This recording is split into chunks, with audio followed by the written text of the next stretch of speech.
안녕하세요. 마틸다입니다. 오늘도 이어서 하느님이시요 사람이신 그리스도의 시 읽어드리겠습니다. 책과 저자 소개가 궁금하신 분은 동영상 아래를 참고하세요. 공생활 첫해 80장 장막절 후에 또 라자로의 집에 들르신다.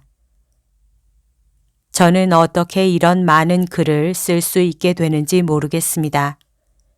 그것은 예수님 당신이 사신 복음을 가지고 내게로 오신다는 것을 느끼는데 다음 환상을 기억하느라고 밤새껏 고통을 겪었기 때문입니다. 저는 그것들을 잊어버리지 않으려고 들은 말들을 가지고 할 수 있는 대로 초를 잡았습니다. 그런 다음 지금은 11시 반 다음과 같은 것을 봅니다. 예수께서 다시 라자로의 집에 계시다. 내가 들은 것으로 미루어 보아 장막절이 벌써 지났고 예수께서는 당신과 절대로 헤어지기를 원치 않는 친구의 간청으로 다시 베타니아에 오셨다는 것을 알겠다. 또 예수께서는 라자로의 집에 시몬과 요한만을 데리고 계시다는 것도 알겠다. 다른 제자들은 그 지방 여기저기에 흩어져 있다.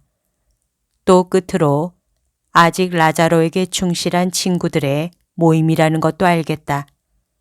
라자로는 그들에게 예수를 소개하려고 초청하였다. 내가 이 모든 것을 아는 까닭은 라자로가 각자의 성격을 한층 더 돋보이게 하기 때문이다. 라자로는 아리마테아의 요셉을 의인이요 참다운 이스라엘 사람이라고 소개하면서 이렇게 말한다. 이 사람이 속해 있는 최고 법원, 선생님을 벌써 미워하는 최고 법원이 무서워서 감히 말은 하지 못합니다만, 그러나 선생님이 예언자들이 예고한 분위기를 바랍니다. 선생님을 뵙고 직접 판단하기 위해 이 사람이 자청해서 왔습니다. 선생님의 원수들이 선생님에 대해서 말하는 것이 이 사람에게는 옳은 것으로 생각되지 않기 때문입니다. 갈릴레아에서 바리사이파 사람들이 와서 선생님이 죄가 있다고 비난했습니다. 그러나 요셉은 거기에 대해 이렇게 생각했습니다. 기적을 행하는 사람은 하느님을 모시고 있다. 자기 안에 하느님을 모시고 있는 사람은 죄를 지을 수가 없다. 오히려 그 반대로 그 사람은 하느님께서 사랑하시는 사람일 수밖에 없다고 말입니다. 요셉은 선생님이 아리마테아에 그의 집에 오셨으면 합니다. 선생님께 그 말씀을 드리라고 했습니다. 그래서 제가 청하는 것입니다. 이 사람의 청과 제 청을 동시에 들어주십시오. 나는 나를 그들의 흥미를 끄는 물건으로밖에 보지 않는 유력자들보다는 가난한 사람들과 영혼과 육체로 고통을 당하는 사람들을 위해 왔습니다. 그러나 요셉의 집에는 가겠습니다. 내게는 유력자들에 대한 편견은 없어요. 이 점에 대하여는 내 제자 중에 한 사람이 증언을 할 수 있을 것입니다. 호기심으로 그리고 젠체하려고 내 명령 없이 당신 집에 왔던 그 사람이요. 그러나 그 사람은 젊으니까 양해해 주어야지요. 자기들이 율법의 보호자라고 자칭하고 또 지극히 높으신 분의 지지자라고 이해시키는 유력한 특별 계급의 사람들에게 내가 경의를 표했다는 것을 그 사람이 증언할 수 있을 것입니다.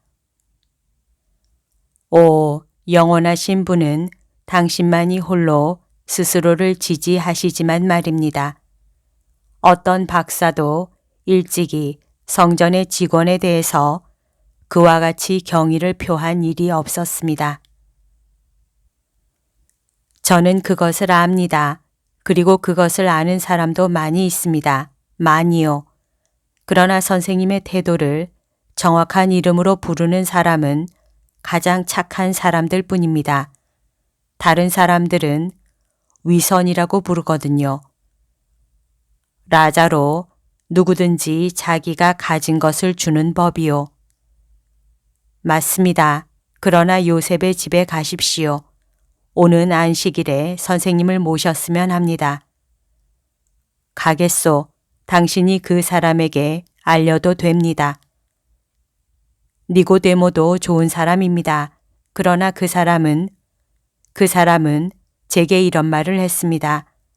선생님의 제자 중에 한 사람에 대해서 비평을 해도 되겠습니까? 말해 보시오. 그 사람이 의인이면 그 사람의 판단이 올바를 것이고 그 사람이 옳지 않은 사람이면 회개를 비난하는 것이 될 것입니다. 그것은 성령께서 옳은 사람의 정신에는 빛을 주시고 또 하느님 성령의 인도를 받는 사람의 정신은 초인적인 지혜를 가지고 있어 사람들의 마음속에 있는 것을 읽을 수가 있기 때문이요. 그 사람은 제게 이런 말을 했습니다. 나는 그리스도의 제자들 가운데 무식한 사람이 있다는 것도 세리가 있다는 것도 비난하지는 않겠소. 하지만 자기가 그리스도의 편인지 또는 반대편인지 모르고 또 제 주위에 있는 것의 빛깔과 모습을 취하는 카멜레온과 같은 사람이 그분의 제자들 가운데 있다는 것은 적당하다고 보지 않아요. 하는 말입니다. 가리오 사람 이야기로군요. 알겠습니다. 그러나 모두들 이것을 아시오. 젊은이들은 부글부글 괴다가 나중에는 말갛게 되는 포도주와 같다는 것을 말입니다. 포도주가 괴는 동안에는 부풀어 오르고 거품이 나고 생명력이 남아 돌아서 사방으로 넘쳐 흐릅니다. 봄바람은 나무들을 이리저리 흔들고 나뭇잎들을 마구 헝크는 것 같이 보이지요. 그러나 우리는 바람이 꽃을 수정시키는 것으로 인해서 고맙게 여겨야 합니다. 유다는 포도주이고 바람입니다. 그러나 그 사람이 악하지는 않아요. 그의 행동은 뒤죽박죽이 되게 하고 혼란을 일으키고 감정을 해치기까지 하고 괴롭히기도 합니다. 그러나 그 사람이 근본적으로 나쁘지는 않아요. 피가 마른 망아지 같은 사람이지요. 선생님이 그렇게 말씀하시니 저는 그 사람을 판단할 능력이 없습니다. 그 사람에 대해서는 선생님이 그 애를 보셨다는 말을 제게 했다는 쓰라린 기억이 남아 있습니다. 그러나 그 고통이 이제는 내 약속이 당신에게 갖다주는 기분 좋은 것으로 완화되었어요. 그렇습니다. 그러나 저는 그 순간의 기억을 간직하고 있습니다. 고통은 그것이 과거에 속해 있을 때도 잊지 못합니다. 라자로, 당신은 별로 중요성도 없는 너무나 많은 일을 걱정해요. 시간이 해결하게 내버려 둬요. 그것들은 기쁘거나 슬프거나 한 빛깔과 더불어 터져서 사라지는 거품과 같은 것이요. 하늘을 쳐다보시오. 하늘은 없어지지 않고 의인들을 위해 남아 있어요. 그렇습니다. 버시기도 하신 선생님, 저는 유다와 선생님과의 관계나 선생님이 용납하셔서 선생님 곁에 그 사람이 있는 것에 대해 저는 판단하지 않겠습니다. 그 사람이 선생님을 해하지 않도록 기도하겠습니다.